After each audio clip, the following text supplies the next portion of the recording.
Hello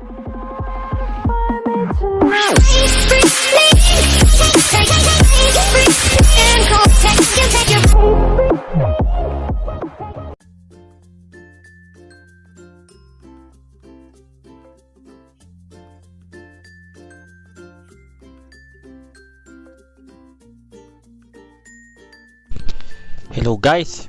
Welcome back to our YouTube channel. For today's video po, ang gagawin po natin is yung tatawagin natin na magic towel trick. Doon po sa nakita natin kanina sa sample video na kung saan po naglaho po siya nung itinasa po yung towel. So first things first po, ang kailangan po nating application or yung gagamitin natin ay yung Kinemaster po or Kinemaster or whatever po natin basahin. Alright po.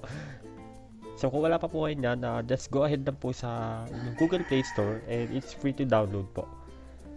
Alright guys, so ang second requirement natin is yung actual video po. I recommend po na gamit po tayo ng camera na good quality po yung output.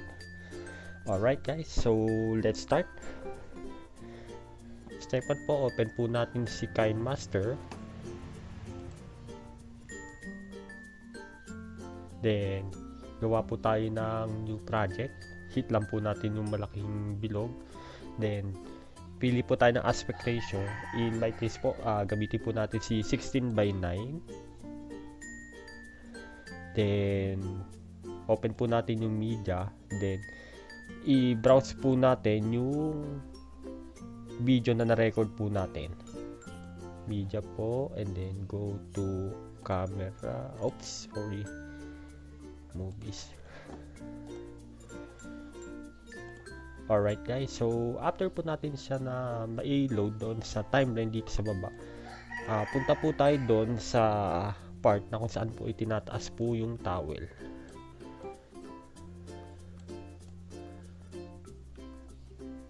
So this is the part po na tinataas po yung towel. So from there po guys, kailangan po natin mag-add ng layer, solid color. So punta lang po tayo sa layer, then media po ulit, and then background. And there we go po. Make sure po na i-drag po natin yung solid color na layer until the end of the clip po. And after that po, change po natin siya sa green. Gagamit po kasi tayo guys ng chroma key. So most of the time po, green po yung nire-recommend po na chroma key. So although pwede naman po yung iba, pero on my experience po, parang ito po kasi yung pinakamadali na i-adjust. Alright guys, so i-rotate po natin siya. Then, balik po tayo doon sa part na tinataas po yung towel.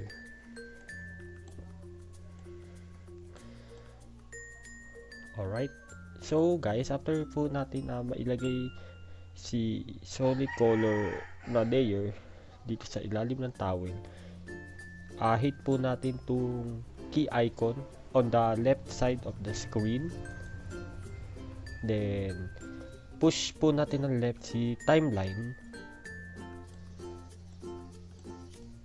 Alright po, or baling gagawin natin guys, isusunod po natin si green solid color sa pagtaas po ng towel. So nakita po natin nagkaroon po siya ng bilog dito sa part na to. So indication po na nagka-flat na po siya sa pagsunod sa towel. So again po, i-push lang po ulit natin sa left in timeline.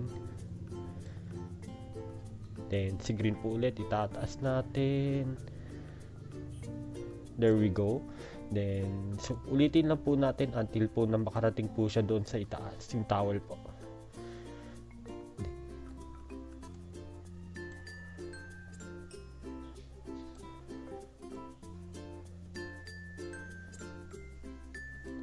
Guys, ang recommendation ko lang din based on my experience, medyo unti-unti yung pagtaas ng towel, unti-unti din po yung paglalagay natin ng flat dito sa ilalim po.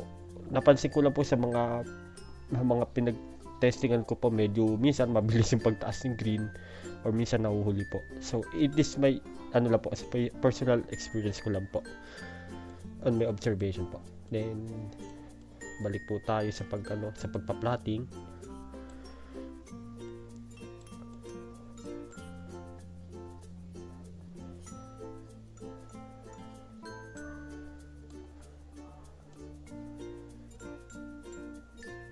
Ayan po guys. So sa nakita natin po guys, naka ano na po siya, nakarating na po siya doon sa part na ihahawi na po yung towel sa kanyang left side. Na itatapon na po yung towel. So check natin po kung ano po yung tingnan po natin guys kung paano po siya nag-effect yung plotting natin. So i-mute ko lang po itong video. So play po natin. So sa nakita po natin guys, ayun po, sumusunod po yung green sa pagtaas po ng towel. So the next step po natin is punta po tayo sa part na itatapon na po yung towel. Oops. Dito siya. So same procedure lang guys. Kuha po ulit tayo ng layer, media, background. Any color po kasi palitan natin siya ng green po ulit.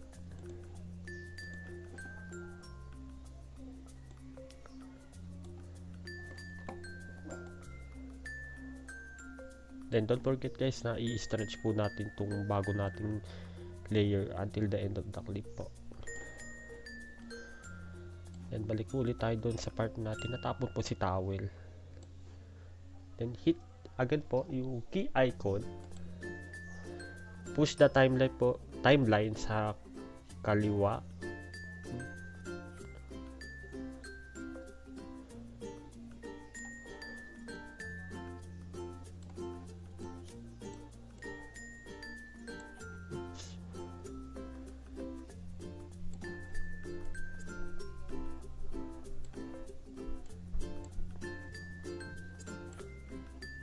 So guys, I think okay na po yan.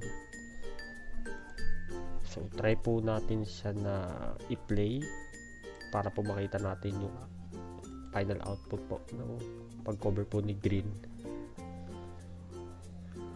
So sa nakita po natin guys, nawala na po siya completely. So after that guys, hit lang po natin tong back tayo ng project and then i-export po natin siya.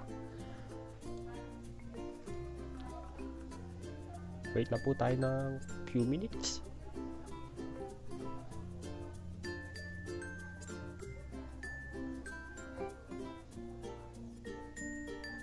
Malapit na po. So guys, ito po, success po yung export natin. So hit back po. Back po ulit. New project po ulit tayo guys. So 16:9 po ulit tayo. Then media po, background po, media. Kung kanina po yung media natin is yung mismong video, so ngayon po solid color po tayo. Alright guys, so layer po, media. So from here po i-import natin po as layer yung recent video na in-export natin. Alright guys, so gawin po natin siya full screen. Pindutin lang po natin itong parang rectangle na icon na to, then hit po natin itong full screen mode, then stretch po natin itong solid color at the end of the clip po para mag play po siya doon until the end of the clip. Alright guys, so after nan po kailangan po natin i-add yung frame where yung video po is yung empty or yung wala pa po yung tao. So to do that po, pindutin lang po natin yung solid color and then click po natin itong nasa left part na parang rectangle, then capture frame and add as layer. So ayan po siya. Stretch lang po natin ulit guys until sa dulo po. Then make sure po natin na naka full screen po. Click lang po ulit natin to, yung nasa tabi ng gunting, and then full screen mode po guys. So sa napansin natin guys, hindi natin nakikita yung kulay green. So send to back po natin. Saan po? From there po, cut po natin yung video bago po mag-start yung pagtaas po ng color green na solid color po natin. So cut po natin. So left po. So yung mga nandito po ay ito po. Split at lay head po. So guys, click po ulit natin itong nasa right, yung may green po, and then go to chroma key. Enable po natin, then key color po yung green po na ginamit natin. So sa nakita natin guys, kung mapapansin nyo po, naging parang transparent po yung towel tsaka po yung tao. So guys, ito po yung parang role nung kanina po natin na frame na ginawa. Subukan po natin siyang tanggalin po sa sa timeline.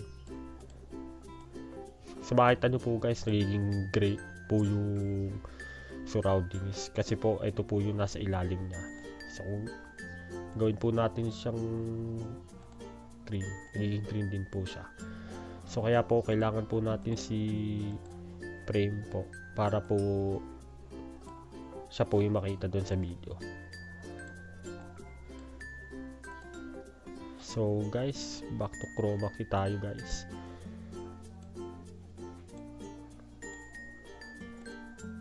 Alright, napili na po natin. So guys, medyo transparent pa rin siya, no? So adjust po natin siya para magmukha po siyang legit. So play po natin yung video.